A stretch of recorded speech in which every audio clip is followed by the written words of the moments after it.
Jerome Span. Of course, I'm here to tell you about our sponsor today. And our sponsor is, of course, and will forever be longstanding. Hey, mind you, he don't give me no money, but this is my man's. I got to hold him down. It is Swopes Athletic Recruiting and Scouting. Yes, sir, ladies and gentlemen, Swopes is out here trying to change lives. He's trying to help get these young athletes into college each and every week. Every day he dedicates a lot of time to this. This man has a serious passion for helping others further their education and further their lives in with a lot of great ways. They are on Facebook. Make sure you look up Swopes Athletic Recruiting and Scouting. Swopes is spelled Swopes. It is ran by Mr. Nathaniel Swopes Jr. He is the man in Houston, if y'all don't know. Yes, make sure you go check him out if you're trying to get your kid into school, or hell, if you're even a kid here that's thinking about going into school and you want to try and keep playing, keep your athletic career going, make sure you go check out Swopes Athletic Recruiting and Scouting. He is the man that's going to help you keep that dream going. So make sure you follow them on Facebook, and you can get right a hold of Mr. Swopes there. He will help you get into college and keep your dream going for continuing to play your sports. So again, people, Swopes Athletic Recruiting and Scouting. Check it out now. Help change some kid around you that you know's future, or hell, even your future.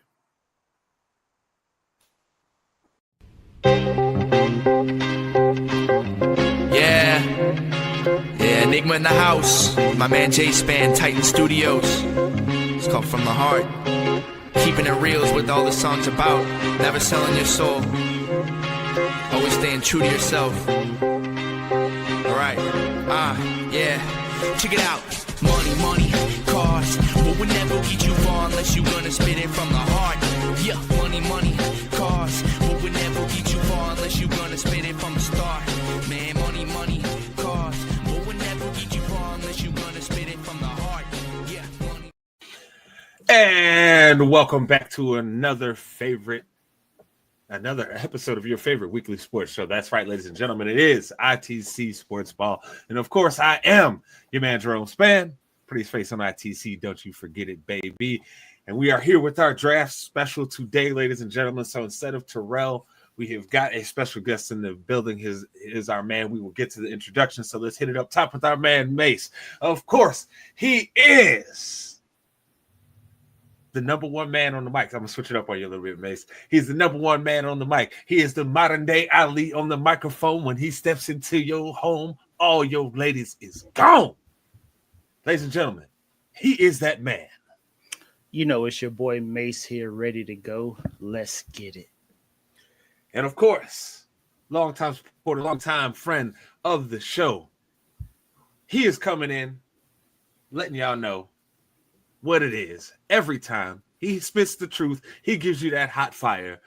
Coming in with his new show, Professionally Profane, we got our man, Dirty Dave. Man, my man Jerome Span, I'm telling you, every time I come on this show, I keep thinking I got to put some room in the budget to have you hype me up every day, man. I'm happy to be here. It's my favorite time of the year. And, man, this off season's off to a hot start already. And, yeah, I'm ready to talk about this, man. It's a good time to be a football fan. Yes, it is most definitely a good time to be a football fan. And, of course, you guys all know that watch this show. We love talking about the draft, right? This is one of our favorite times of the year. It is so much fun trying to predict where everybody's going to go. So we're going to split this in two parts, just so everybody knows. You'll see this first part. It will be on Sunday. You will see the second part come out either Wednesday or Thursday. It just depends. More than likely Wednesday, though. But all that being said, we got plenty to talk about, so we might as well get this thing moving. And, gentlemen, I want to start right here before we get to the Titans, because obviously we got to talk about who some of these teams are going to pick. I got to ask, this is always one of my favorite questions of the year. Who is your draft crush? Mace, let's start with you. You teased me on it already. I've been waiting to see who it is. Who is your draft crush? Brother, it's Arian Smith out of Georgia. He reminds me a lot of Jameson Williams as a receiver. I think he's going to be a third-round steal I'm pretty. It's really all dependent on his pro day because he didn't work out at the combine. Mm-hmm. But his pro day, I think, is going to catapult him, if not into the second round, definitely third round. I'm expecting him to run somewhere around 4.25 ish. Mm-hmm. He's 6 foot. Like I said, he's built just like Jameson Williams, right? Can take the top off the defense.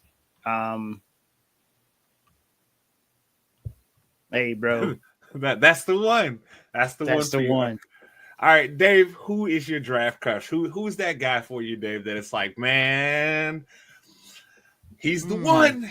He's the one. Who is it, Dave? I think this year's draft class is really unpredictable from the running back perspective because it's so deep. I mean, it is as deep a running back class we've ever had. And there's one unicorn at the very top who I love. I mean, he should be everyone's draft crush, but I'm not going to name him my draft crush. We love you, Ash and John T, but not right now. I'm going to go with who I think the number 2 running back is because there's so many different options, man. But I do love Omarion Hampton from North Carolina. He is a physical guy. He's good out of the backfield, really good blocker, low center of gravity. He can make guys miss. The only thing he's missing right now is top end speed to really get away from people. But man, if you talk about who's the number 2 back in this class, a lot of talk about those 2 Ohio State backs. I think Hampton. I don't mean to cut you off, but I think Hampton ran like a 4.55 or something, or a 4.45 or something like that at the combine.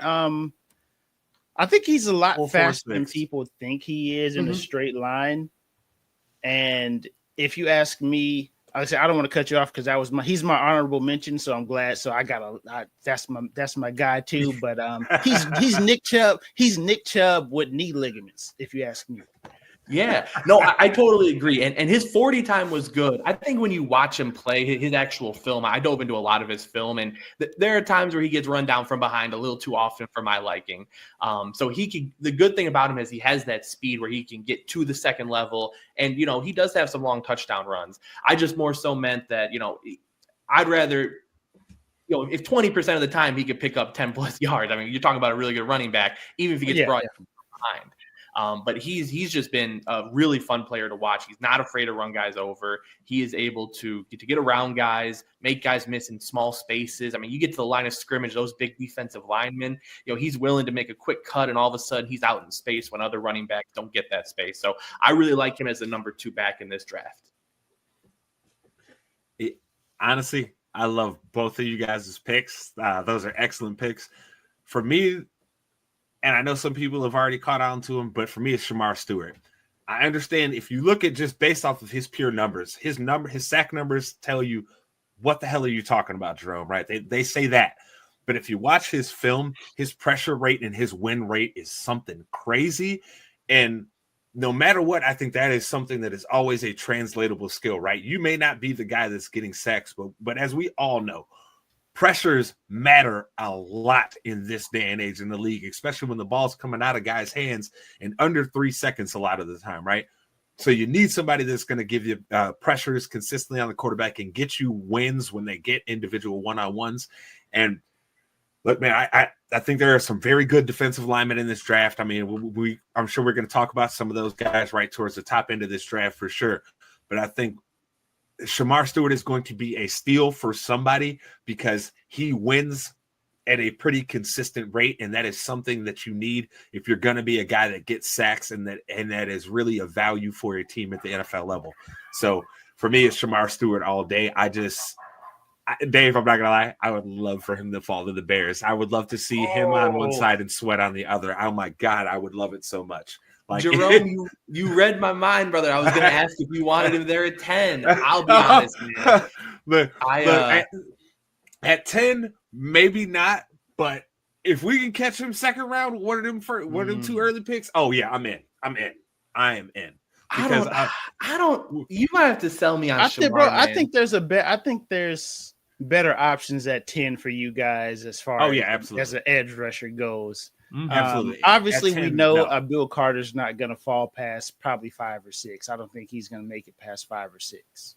But yeah, But, I mean, if we're going to talk about reaching at 10, if we're going to reach at somebody at that point, in my mind, for the Bears, if we're talking just specifically Bears going pass rusher at 10, then, because I mean, we know the top guys are probably going to be off. Your next best bet is probably Mike Green out of Marshall.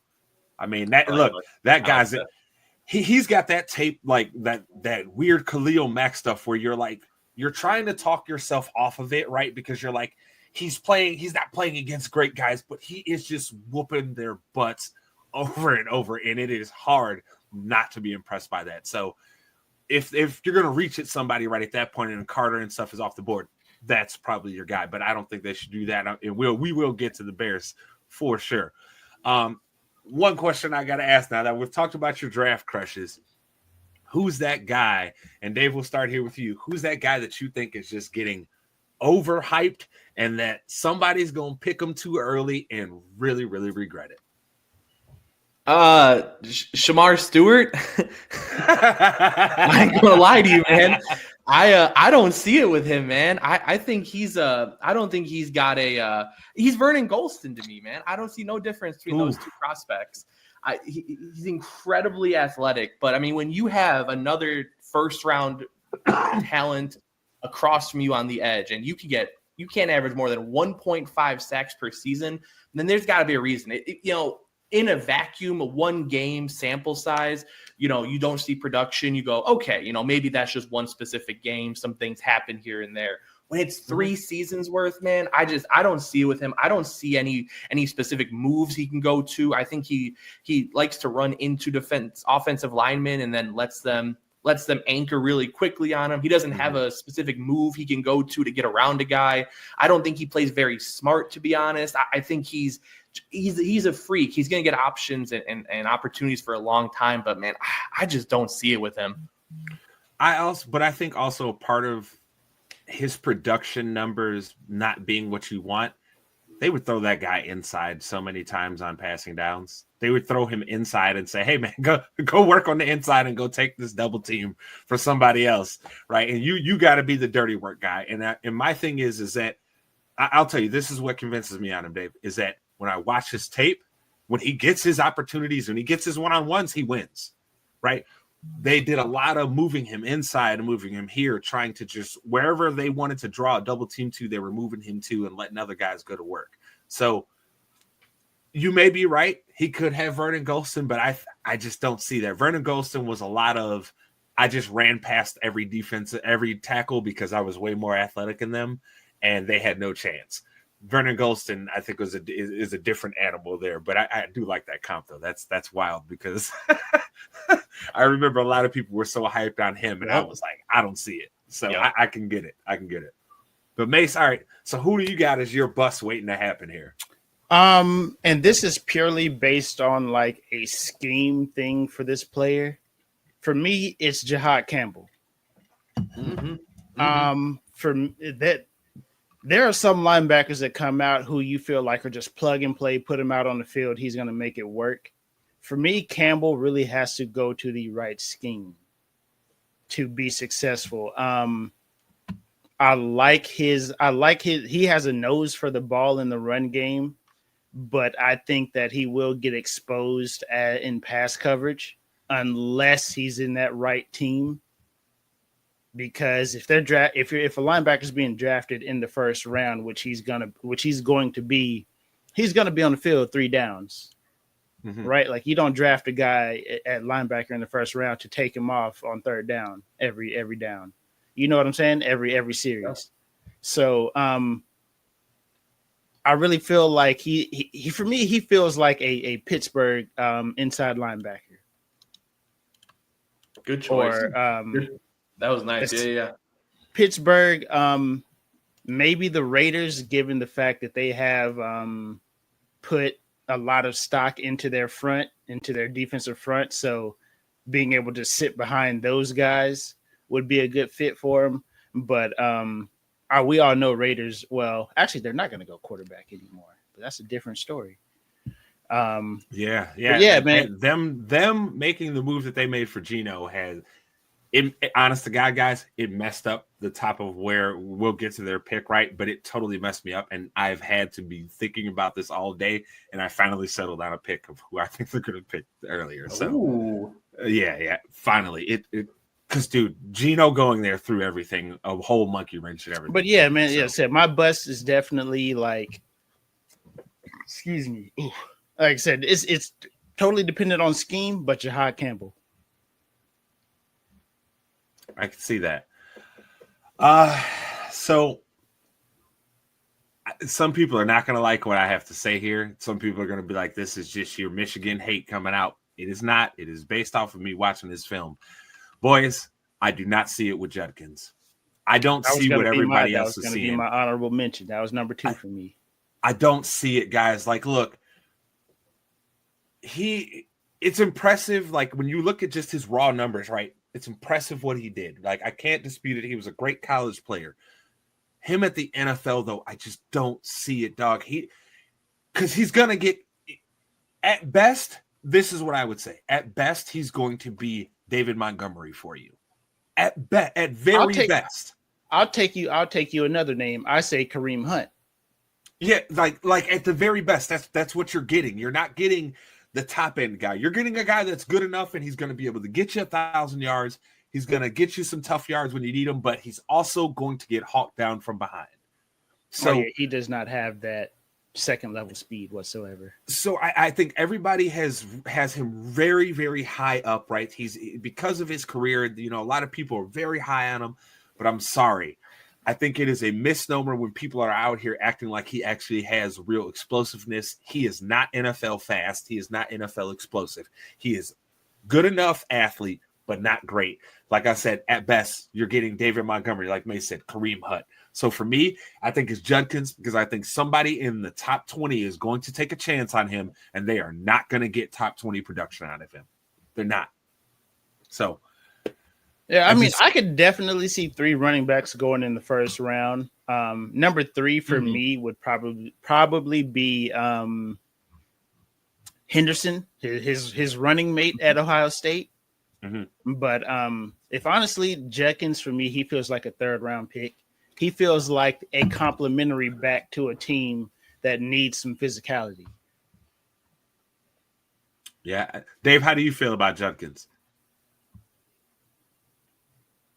No, I'm with you on Judkins. He seems like very much like a specialist in the fact that he can do one thing. You can hand him the football, go between the tackles, run the ball there. I think your guys' comps are very, very good for him. And especially when you, as you mentioned, when you have Trevion Henderson, who is the exact opposite of him, has that big playability. You know, those guys that can only run between the tackles, they don't do well at the next level.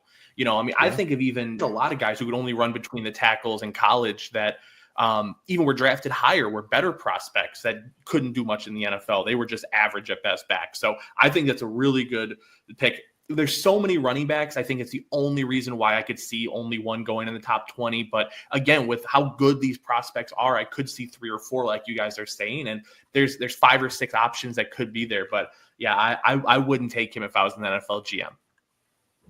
Yeah, I'm with you there. Oh yeah, definitely. I'm convinced. I mean, you're gonna have Genty, Hampton, and I'm convinced it's gonna be Henderson somewhere in the mid-20s.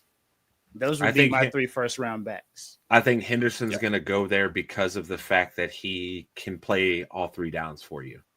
Yeah, that's why he is a 3. Like, yes, I understood he split carries with Judkins and everything there, but that's a college. But that saved his legs, right? But he has a 3 down skill set, so I think that's going to be a guy that will most definitely have some much more success than Judkins at the next level.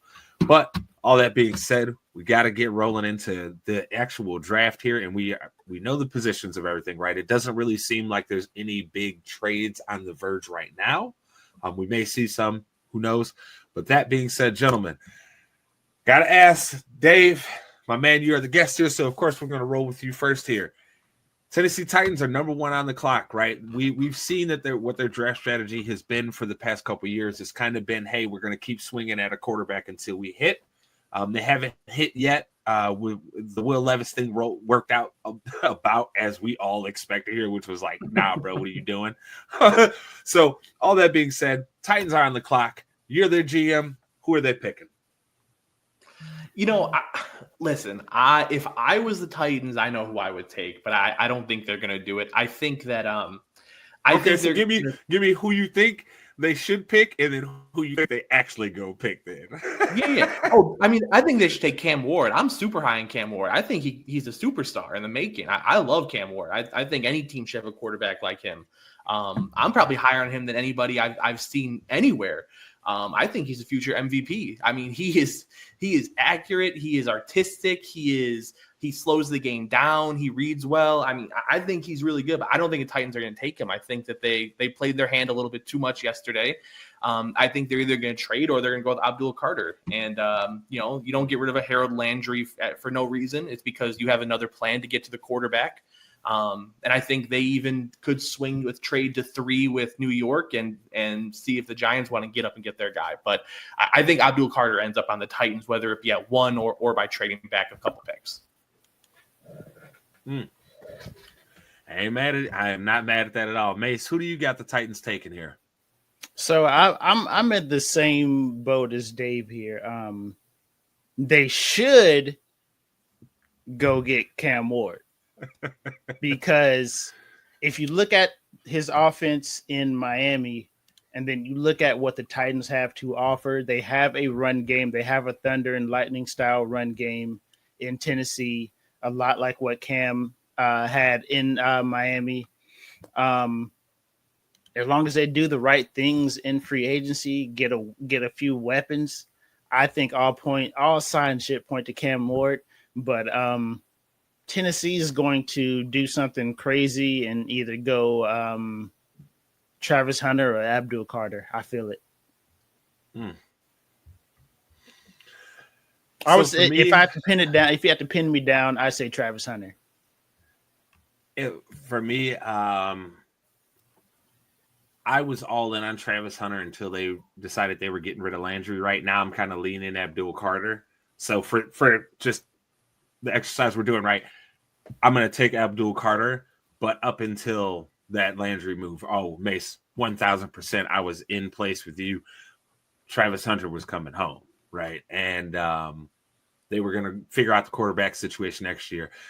I'll be honest, I don't think they're in love with any of the quarterbacks in this draft, which is weird because I do think Cam Ward is actually going to be good.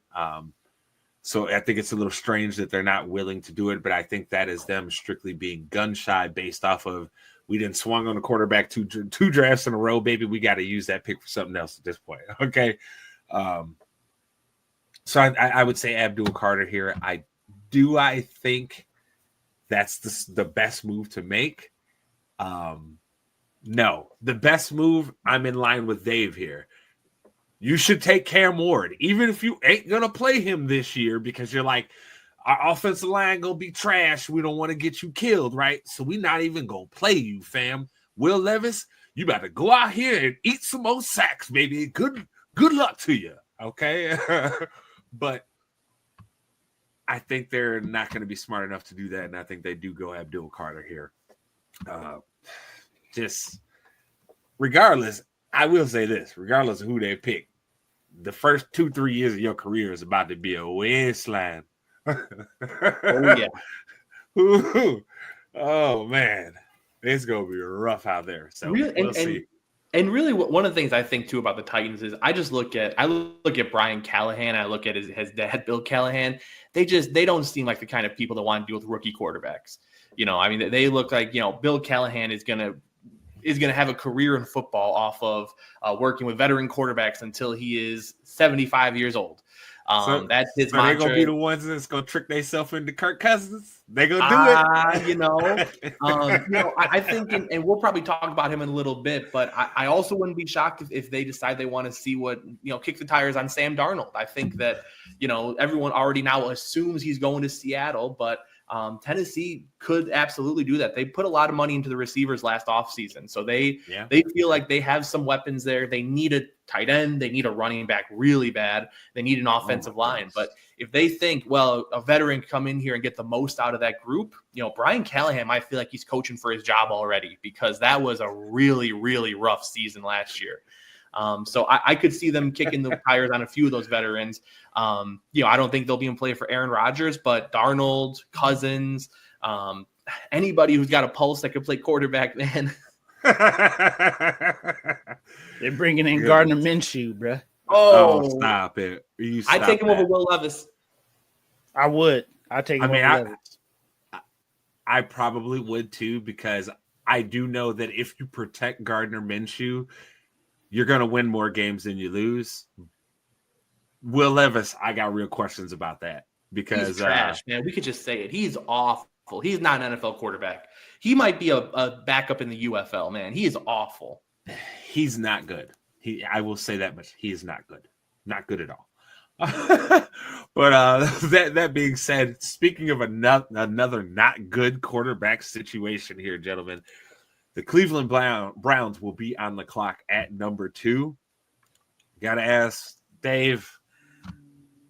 Look, I don't think we need to explain too much of their situation. Everybody knows what it is. They got Deshaun Watson's contract on the books. Myles Garrett say, I want out.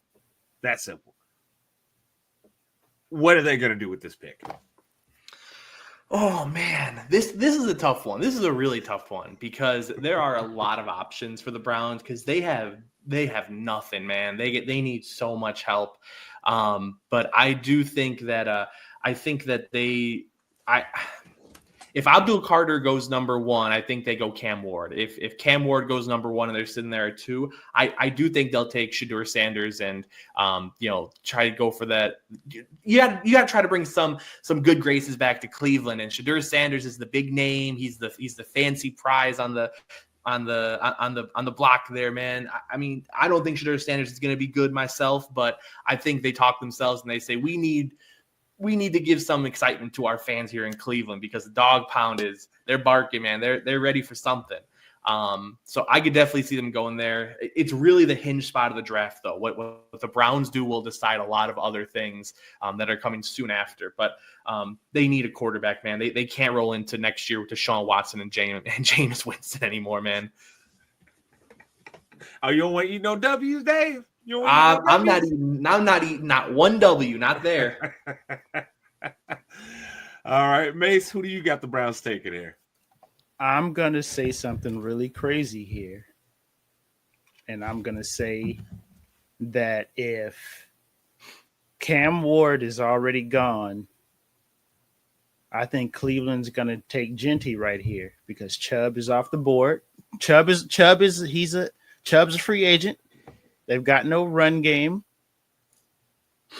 I don't think Shedeur is going to go to Cleveland. I think if at number 2 Cleveland picks Shedeur, he's going to force himself out of Cleveland with the trade, just the same way Eli did with the Chargers. So if I know we're not supposed to pick running backs that high, bro, but if Cleveland's forced into this pick and Cam Ward is gone, I definitely think they would go running back right here, because I'm pretty sure they know that Shedeur, while he may say in those interviews and stuff, oh, I'd go anywhere, but I'm pretty sure he ain't going to Cleveland. I'm pretty sure Coach Prime ain't having his son go to a complete cesspool of a franchise in Cleveland. Yeah. Hey, Jerome, I've seen your reaction. Can I say first, I love that pick, man. I think Genty is incredible. I think he's so good that you're getting an all-pro at number 2, and the Browns aren't good enough to draft based on need. They're really not. They need so many pieces. So if you can get an all-pro at one position, go out and get it, man. I love that pick, Mason. I wouldn't be mad if I was a Browns fan that took Genty at 2. Look, man. See, I have to be careful with how I say this. People gonna feel like I'm hating on Genty, but I'm not. I think the dude's gonna be good, but I don't think he's gonna be great at the NFL level. So you know what sold me on it is his bowl game versus Penn State, right? Because that team was completely outmatched, and he was turning 3-yard losses into 5-6 yard gains consistently. for sure. So that right there tells me that if he gets to the line of scrimmage or the second level, he's making it to the third level. You know what I'm saying? For sure, but my worry is I don't know how much his body's going to be able to withstand this NFL pounding, because it's all good when you're doing this, right? In just a bowl game against. But I mean, he's not a little State. guy, though. I mean, he's short in stature, but he's like 215. He's not a little guy. He's not a little guy at running back. But I get it. He's 215. But like, nigga, you talking about these linemen are like 320, bro, when he coming up the middle. These niggas are massive. Like, but that's what I'm saying, though. Like, I feel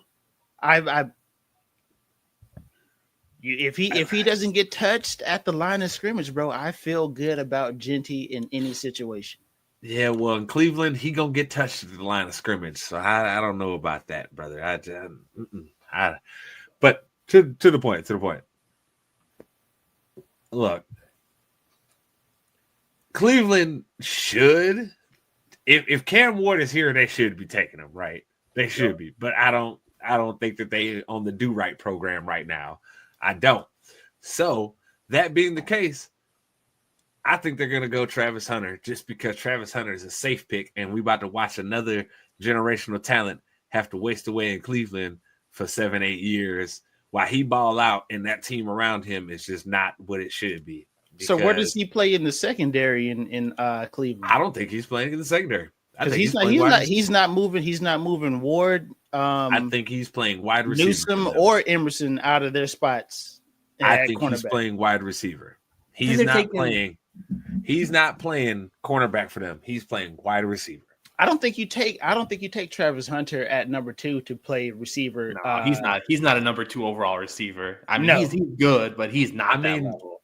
I mean, we can say that, but that man just won the Blitnikoff and he won the Heisman. So that's a real easy thing to say. But when you actually look at his receiving numbers, the nigga has the argument for being the best receiver in college football this year too. So, I'm ready to name 3 off top of my head better than him at receiver. But I mean, that may be how you feel.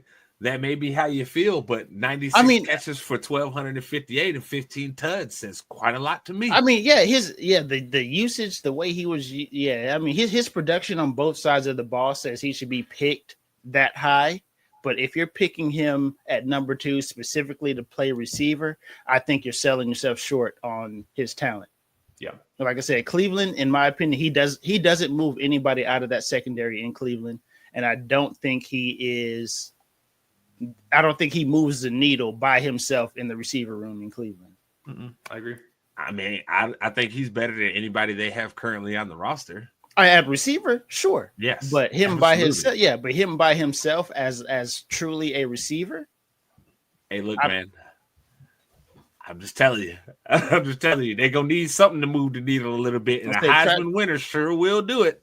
Travis Hunter, in my opinion, like I said, that's why I was like number 1 to Tennessee. He's playing day 1. He's at minimum on third downs. Every third down, he's on the field at cornerback, and he's playing at least 80% of the offensive snaps. Day 1, off top. Hey, they better figure out a way to make it work in Cleveland. Because he's not moving any of them boys out of their spots at cornerback, in my opinion, in Cleveland. The only spot they have. It's the only spot they're like good and deep at. Yeah, that's the strongest position on that field. If you Hey, nigga, sometimes teams do weird stuff, bro. It's the Browns. Y'all got to remember, we still talking about the Browns. We're not talking about a do-right organization. This is still the Browns, gentlemen. Okay, like I didn't think about that. You're right. These were the ones that said it was a great idea to give Uncle Creepy all that money. Guaranteed. Remember that. Talk about messing up the economy, boy. That contract messed up the economy. Hey, Deshaun Watson, he messed it up so bad that teams was like, nigga, we ain't willing to trade for a 2-time MVP in Lamar Jackson. Nigga, they was like, nope, we not doing it. It's so wild. Oh, that being said, though, Next on the clock here, boys. This is another not do right franchise. Okay, this is another team that shout outs to our boy Giuseppe, but the Giants are back on the clock, picking in the top 5 again. Okay, Dave, who you got these boys taking? Yeah, so see, my problem in my head right now is I'm doing 2 separate mock drafts. So let me kind of bring them together. Let's say that the Titans go Abdul Carter and the Browns go Cam Ward, which I said if Cam Ward's gone, they'd go Shador. But so let's say that I got them so far. I've got Carter, and then I've got Cam Ward. I have the Giants then taking Travis Hunter. He fills 2 huge needs for their team, but they also have a superstar receiver already in Malik Neighbors, so they don't need him to play 100% of the offensive snaps. So you could have him play cornerback, have him play 40%, 50, 60% snaps on offense his rookie year, learn the offense, and he fills 2. The Giants secondary is about as bad as you could possibly get. So he steps in right away and completely changes that defense to me. So I think they would go Travis Hunter in this case. Okay. Mace, who you got him going here? So, like I said, I'm trying to stay in track with what I've been doing. So if I have Travis Hunter 1, Genty 2, I definitely think this is where we see our first quarterback come off the board. And in my opinion, Giants are going to go Shador. That's so big giant. Big name in a big market. Big name in a big market, bro. I mean, what bigger headline is Shador in New York? The only possibly bigger headline is New York passing on Shador.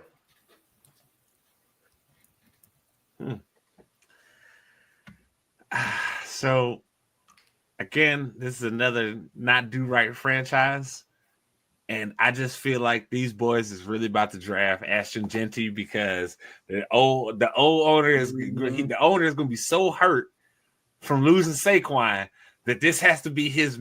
We got to make this right. We got to make this right. Ashton Genty, come on down, buddy.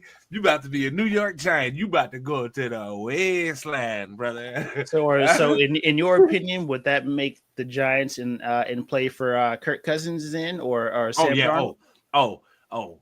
Kirk, listen. If I'm being real with you, neither of them. Because they go out to try and swing back around, and if they need to, come back late in the first and get exactly who Giuseppe's been saying in Jackson Dart. I'm telling you. Look, Giuseppe has me sold on that. They are really about to do this again. Instead of drafting the dude they should, they about to say, well, he kind of looks like Eli, right? They're about to do this again. He does kind of look like him, doesn't he? You know they can't get right. You know they can't. I feel you, but I don't know, man. I don't think, honestly, if you want my personal opinion, if I'm Brian Daboll and them boys pass up on Shador or Cam Ward for that matter at quarterback at number 3, and they're both sitting there, I'm asking for a resignation. I want out of there. If you're going to be honest, I think the GM probably wants to go quarterback, but the owner's going to be like, nah, nigga, we going Genty. If he, like I said, if they pass up on a quarterback at number 3, if I'm Daboll, I promise you, bro, I want out. I want out. Don't even talk about a contract extension with me, dog. Like let me out of this. Because I left Josh Allen to come here, and you boys is going to give me Daniel Jones and the gang, Kirk Cousins and the boys. Nah, bro. If both of them are on the board and they go anything other than Giants, bro, I promise you, bro, I'm going to shed a tear for Daboll one time, just one tear. Just no, because they're gonna go get him Jackson Dart. I'm telling you, baby, just watch it. Don't believe me, just watch. Oh no! Look for all the Giant fans. Please understand, for y'all's sake, I hope that's not what they do. I hope not. I hope I'm wrong, but it's just my gut's telling me. After watching that Hard Knocks last year, Mace, that nigga was hurt. And then he had to watch this nigga Saquon go win a ring. Whoo, boy, he needs something to make him feel good. And Ashton Genty, the fans will be cheering him on with that one. He'll feel real good about himself again until he realizes that they just drafted another sorry-ass quarterback in Jackson Dart. It's going to be excellent. Going to be excellent. All that being said, moving on here to the New England Patriots, who are in probably one of the more interesting positions in the draft, right? At this point, through all of our drafts, right, there's at least one quarterback here for them, whether if you like Shador or Cam Ward, right? Through all of our drafts, we got one guy at least left. Patriots don't need a quarterback. So that being said, Dave, who do you got them going here? Yeah, so I have them making a mistake here, a guy that I don't really like, but feels very, very Patriots pick to me. Because I think they're going to be sold on having to protect their franchise quarterback. I see them going with Kelvin Banks here. He started sliding, but he had a good combine. I think he's going to look really good at his pro day. He was, All-American tackle. I think he's going to struggle in the NFL, but I think that a lot of, I'm not smarter than the scouts, and the scouts all still think very highly of him. I personally think he's more of a early teens guy than a top 5 pick, but again, I think old school look of Patriots say, hey, I gotta protect my franchise quarterback with a left tackle. They'll talk themselves off Will Campbell as not being a left tackle and go Banks. Okay. Mace, who do you got the Patriots going here? This is where I could see the first receiver coming off the board. I really believe everybody has turned Matthew Golden into their draft golden child at receiver right now. I think he really wowed people with his 40 time. I mean, me personally, I didn't think he would be running that fast. Mm-hmm. My comp for him is Stephon Diggs as a receiver. So I think they're going to get another weapon for him, but I could definitely see Dave's point of view and thinking they need to protect him. I really have Matthew Golden here, or I would probably say Will Campbell. I feel like people have Will Campbell a little higher than Kelvin Banks. To me, they're kind of like 1A and 1B. I don't think you can go wrong with either.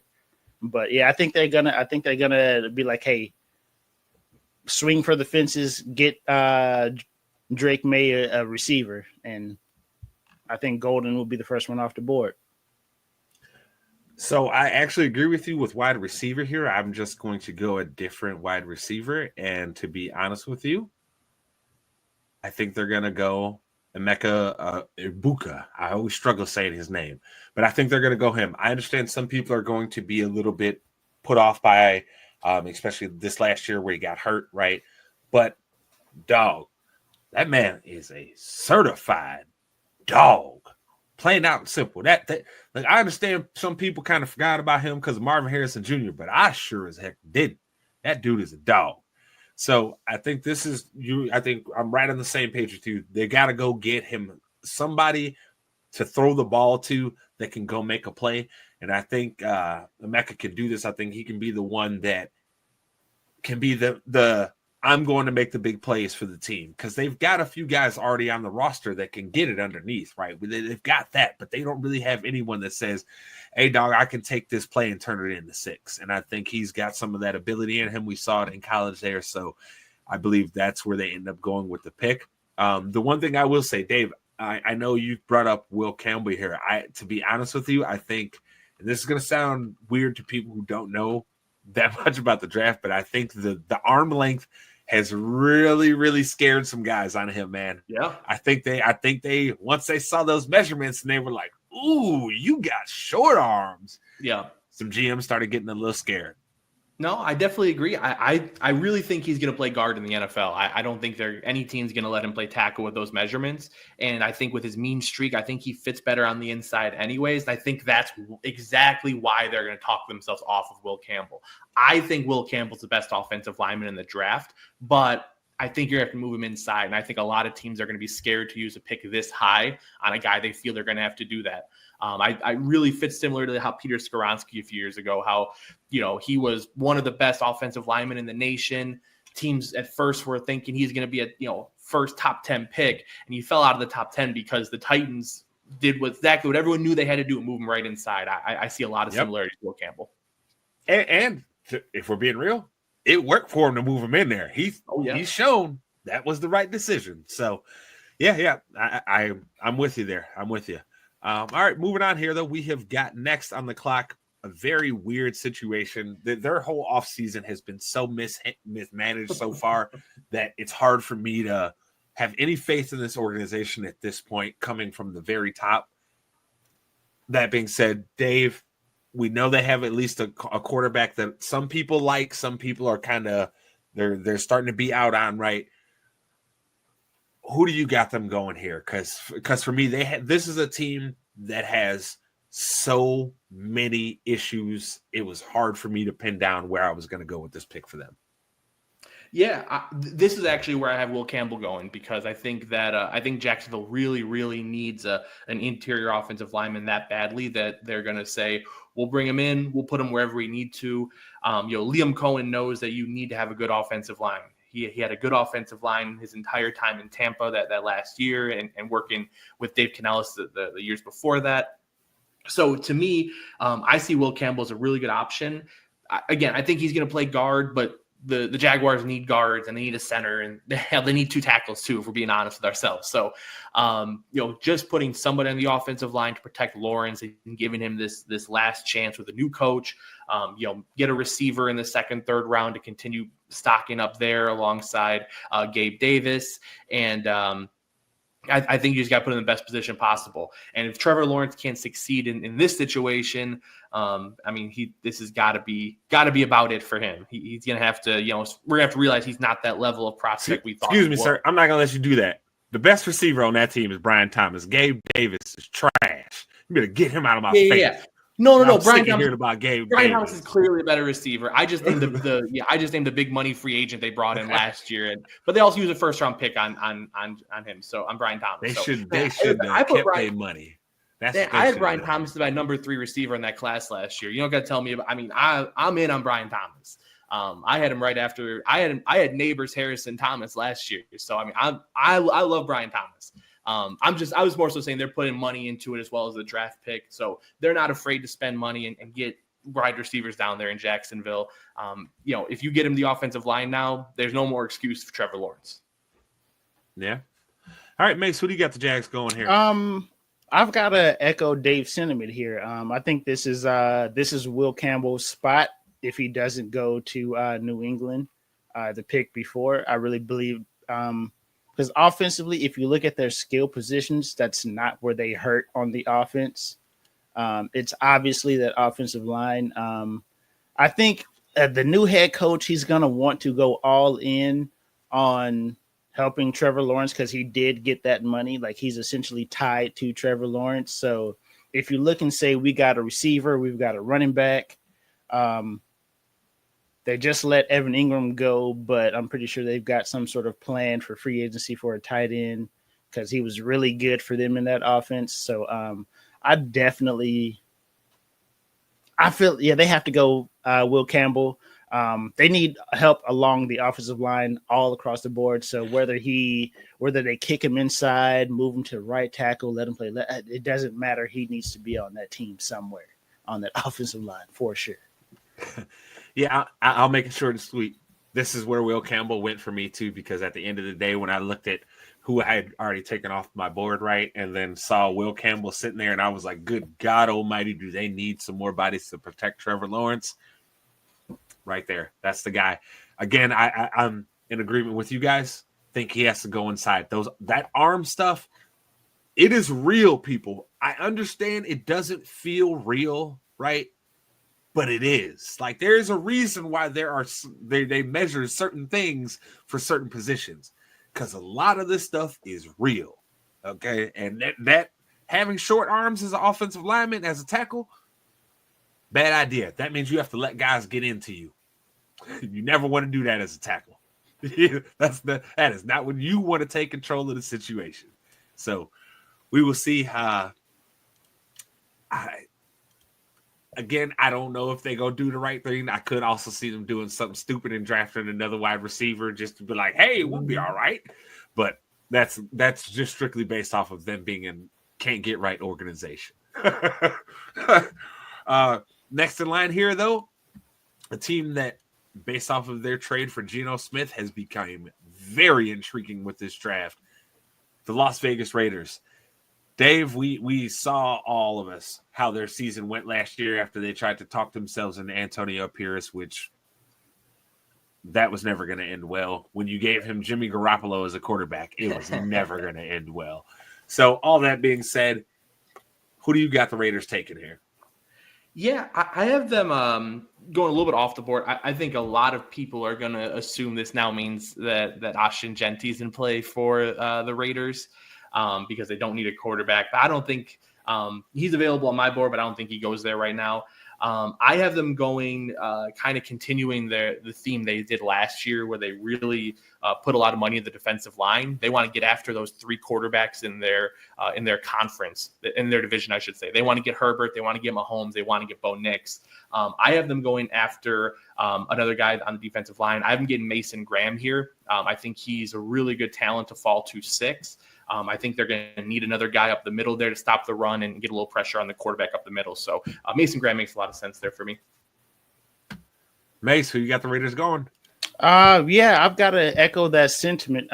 They put a lot of money into getting Christian Wilkins there. They just paid. They just gave Max Crosby an extension. For the Raiders to compete in their division, they have to get pressure on the quarterback because essentially they have their quarterback is fighting for the 3rd spot or maybe the 2nd spot as quarterback in that division right now. You know what I'm saying? So I definitely see them taking Mason Graham right here, following that theme of we're going to be good with our front 4. We have to be good with our front 4 to play defense versus Mahomes and Herbert. And now Bo Nix, who kind of just shocked everybody. He shocked me for sure. So that shit's a mirage, dog. We'll get into that later in the offseason. That is a mirage. We'll talk about it. This is I honestly, I'm shocked by both of you guys' pick here. I don't think they go D-line at all. Nope, because they've already invested so much there. Like you guys said, they got Crosby. They just spent all that money on Wilkins. They've spent other high draft picks in the past couple of years on D-line. Nope. This man has Pete Carroll written all over him. They're going Nick Manawari. He has Pete Carroll all over him, fellas. He gives him the best of both worlds. He gives him the speed like Earl and the hitting ability like Cam. Nigga, this is a Pete Carroll player all over him, brother. All over him. So this one was easy for me. When I saw him out, but after I saw how he ran at the combine, I was like, oh yeah, nigga. Pete if he there, Pete taking him. Pete taking him. Guaranteed. He like, and think about it. Big and fast. That's the Raiders' whole thing, bro. That's what they love is big and fast. Even now, the ghost of Al Davis is like, y'all know who you should draft. You already know who it is. Yeah, I mean, he makes a lot of sense. I think it's a little too early for him. That's my only thing. If they were picking the mid-teens, I think I'd take him. Yeah, for me, I feel like he's definitely going to sneak into that top 17. I don't think he's definitely not going to make it into the 20s in the first round. But yeah, this feels a little high for me for him. I mean, look, you say that, but you better remember, teams be talking themselves into speed all the time, baby. It's hard to turn down size and speed. That's hard. Fair. Especially for a dude like Pete Carroll, where you know he needs safeties that can move. And can y'all, hey, I got a question for y'all. We can name some niggas on their D-line. Can y'all name me one nigga in their secondary? Can you name me one? No, not at all. Anybody? No. That's why I'm going there. That's why I think the pick makes sense, because they need somebody, nigga, because they got nobody. They have for about a 7-year period, they have just missed on corner after corner after corner after corner. They could which is why I think it kind of scares them on Jahdae Barron, who would probably be the perfect cornerback for them, because not only can he play in the nickel for you, he can play on the outside. He's excellent in pass coverage, in run support. But one thing that Jahdae Barron does, which probably gets him in the top 10 for sure, is his ability to separate the ball from a receiver after the catch.